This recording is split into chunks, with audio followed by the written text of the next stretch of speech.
It's your girl Bannon BB back again, and this time with another Whole Foods haul, and I might share a little bit of my health journey in the meantime. First thing I did in the morning was wake up, take my butt to work out, do a little bit of calorie burning. Then I went over to Whole Foods to get some food, and I wanted to show you guys what I've been getting, especially since as of this Monday I will be 6 days vegan.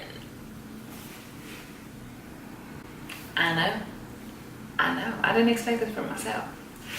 But I've really been sticking to it, and I just put myself on a 21-day vegan challenge to just restart and just better my health in general. I haven't seen like a drastic difference in myself quite yet. I mean, I guess I've had less tummy issues with irritable bowel syndrome. I've noticed that one of the things that they say are good to eat on the blood type diet, if you follow the FODMAP diet, which is for people with IBS, that is one of the things that, one of the main anti-inflammatory foods that they say is bad because it creates gas, would be onions and garlic. I know, they're like huge antioxidants and they're super healthy for you, but those are the things that give me the most tummy issues. So I've been limiting that in my diet for my vegan things, which is hard because onions and garlic are pretty much everywhere in every food that I love, first of all. So let's start there. But so it's not omitted, but it's been a little limited. And with my lifestyle, I've seen that my skin has been pretty good lately. I know that's one of the things people say going vegan, they notice energy changes and skin changes quickly. My skin's been pretty good anyway, but I'll say that I noticed that under eye dark circles, they're just not as present there, and that could be a number of things. Maybe it's because I haven't been drinking as much alcohol, because alcohol dehydrates you, including your skin. I know kicking dairy in general, which I've been lactose intolerant for some time, I just still do it anyway for certain things, not the things that'll kill me, like sour cream, milk, dead. I can't do them. Certain cheeses that aren't really bothersome, and then especially like pizza cheese, a lot of the time like Parmesan hard cheeses aren't so bad. Soft cheeses like goat cheese, blue cheese, as much as I love them in a salad, I have to kick them. Just getting to know my body again. I mean, with this vegan challenge, I've really been learning to get to know my body, and you know, it's not even just about, it's definitely more health, because I do want to lose some weight.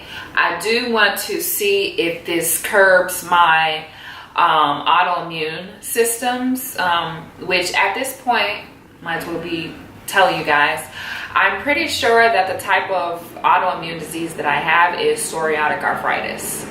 And it's really, you know, depressing sometimes to think that at 28, going on 28, I'm not even 28 yet, that I get up and I feel like a 90-year-old lady, and I'm cracking all over the place. My bones are cracking, my knees are hurting. So it's just not good, and I wanted to see if by changing my diet I would really make improvements in that area.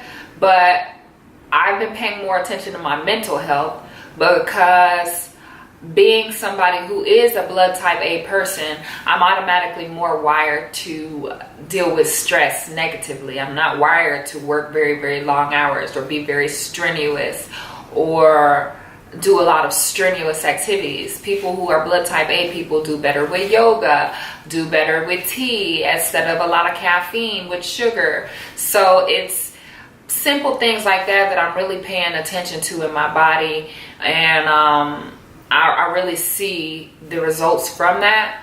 I did work out today and I did do some weights, but I'm just really careful to not be too strenuous.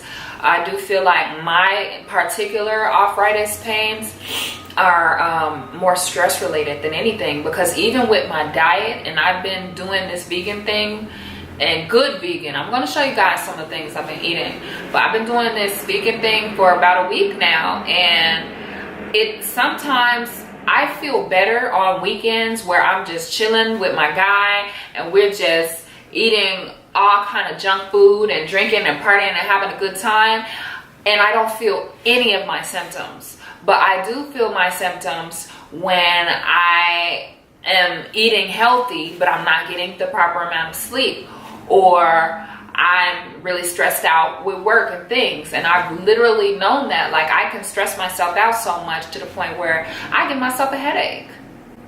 I've needed to actually seek therapy for that. I'm giving myself tension headaches. I'm freaking out. I'm giving myself panic attacks. Some of us, especially blood type A people, are more wired for anxiety and depression, which I know personally is, as a Black American in general, we're pretty much a very traumatized race living here. We have a lot of mental health issues that we need to overcome in our society, and especially living in a city like Chicago, where I see a lot of violent crimes regularly on the news, kids committing crimes, kids dying. You're wired to get PTSD, and that's not even the things you have to grow up and deal with. So I'm just so happy that people are actually talking about this. Let's talk about drugs and alcohol in our home. Let's talk about managing stress. Let's talk about belittling our kids in the way that we talk to them. Let's talk about societal conformities with, brainwashing.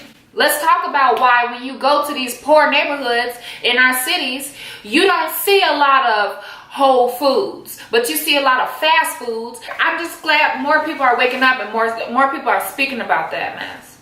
More people need to speak about it. And I know that with this, I've become a lot more aware of my mental health, because my mental health, that affects your body. Did you know that the things that you go through, I know I got a wide variety of audience, but I got to speak as a Black woman. We are the women with the highest rates of anxiety and depression and the lowest suicide rates. Like, we are literally wired to take a lot of shit. We are literally wired. We were trained for that. We were conditioned for it. And so all the stuff, all the madness that's going on in our communities, we just deal with it. And then you wonder why Black women have the highest rates of lupus. Do you know that those type of traumas, you internalize them and you store energy in your body, and that you can manifest and grow diseases through that? Do you know that your mind controls the cells in your body? Like, seriously. We talk so much about medicines, and now people are talking about diet and veganism, but this is way deeper than that, guys. We have to get more in control of our minds and our spirits. That's what this woke up for me. So I'm just observing my mental health alongside with my diet. I'm expecting to be the most healthy I've ever been by the time I'm 28. Honestly, I'm just so much more aware. I'm isolating, I'm growing, I'm getting to know myself better. And I just think that I needed to share that with you guys so we can all illuminate this and talk about it together. But back to this whole food stuff.